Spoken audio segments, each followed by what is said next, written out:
Сәлем құрметті достар, Сұлу кеңес арнасына қош келдіңіздер. Әдеттегідей видеоны көрмес бұрын осы видеоға лайк қойып, менің арнама жазылып, және қоңыраушаны басуды ұмытпаңыздар. Сонымен достар, арнамызға қайтадан қош келдіңіздер. Бүгін біз сіздермен бірге осындай екі шоколадтың түрін салыстыратын боламыз. Әрине, бұлардың ішіндегі шоколад дәмі бірдей болады, бірақ ойыншықтары әртүрлі болуы мүмкін. Арнайы осы видео үшін екі түрін таңдап алдық, яғни біреуі осындай, қараңыздар. Және екіншісі осындай түрі. Ендеше кеттік осы екі шоколадтың ішін. Осы жерде түрлі жазбалар, әріптер болса, онда ішіндегі ойыншықтар, коллекцияның ойыншықтары деген сыбыстар жүр ғой. Бұл жерде өзіңіз көріп тұрғаныңызда ешқандай әріптер, жазбалар жоқ, ДФ деген секілді. Сол себепті ішінде қандай ойыншық болатыны бізге белгісіз, ішін бірге ашайық. Осы түрінен бастаймыз. Қазір сіздермен бірге қабығын ашатын боламыз.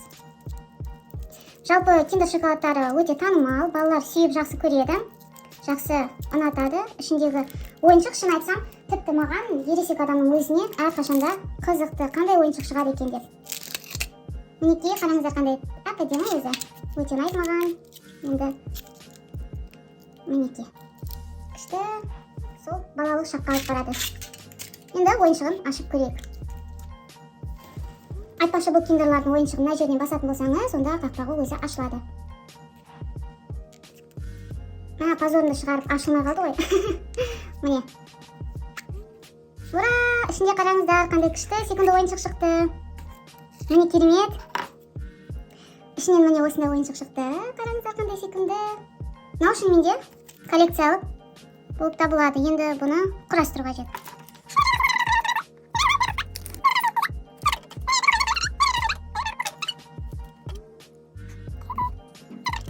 Алақай, міне біздің ойыншығымыз да бекітілді. Осындай күшті ойыншық шықты. Енді екіншісін ашайық. Айтпақшы, шайқасаң дыбыс бұрын жарнамаларында осылай айтып құлақтың қасында шайқайтын еді, естеріңізде ме? Дыбыс шығып тұр. Ал жарайды, ұзаққа созбайық, мынаның барлығын итеріп қояйық бір шетіне.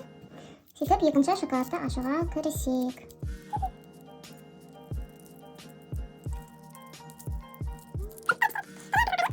Бұнда әдемі өте түрі.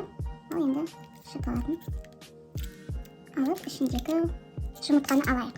Жұмыртқаның сарысын. Мінекей, екінші рет көрейік, енді ашылама. Бір, екі, ашылмайды. Ішіндегі ойыншығы бекітіліп тұр. Бұның ішінде осындай бірдеңе шықты. Менің ойымша бұл көлік.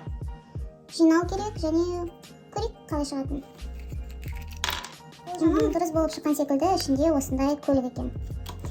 Бұндай ойыншықтарды онша жақсы көрмеймін мен, бұның барлығын себебі құрастыру керек. Маған осындай ойыншықтар көбірек ұнайды. Жарайды, артық сөз сөйлемей, ойыншығымызды жинастырайық.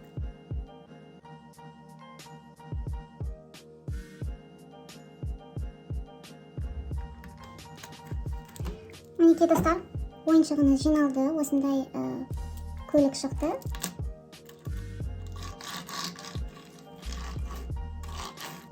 Мына шеті бұлай ашылады. Сонда мына енді қолтырауын ғой. Қолтырауын болғандықтан екі шеті неткенде ауыз ашылады. Мінекей. Осындай екі ойыншық шықты. Екеуінің ішінде маған мынау көбірек ұнайды. Мынау енді орташа. Сіздерге қайсы ойыншық көбірек ұнайды? Міндетті түрде пікірге өз ойыңызды жазып кетіңіздер. Келесі видеода кездескенше.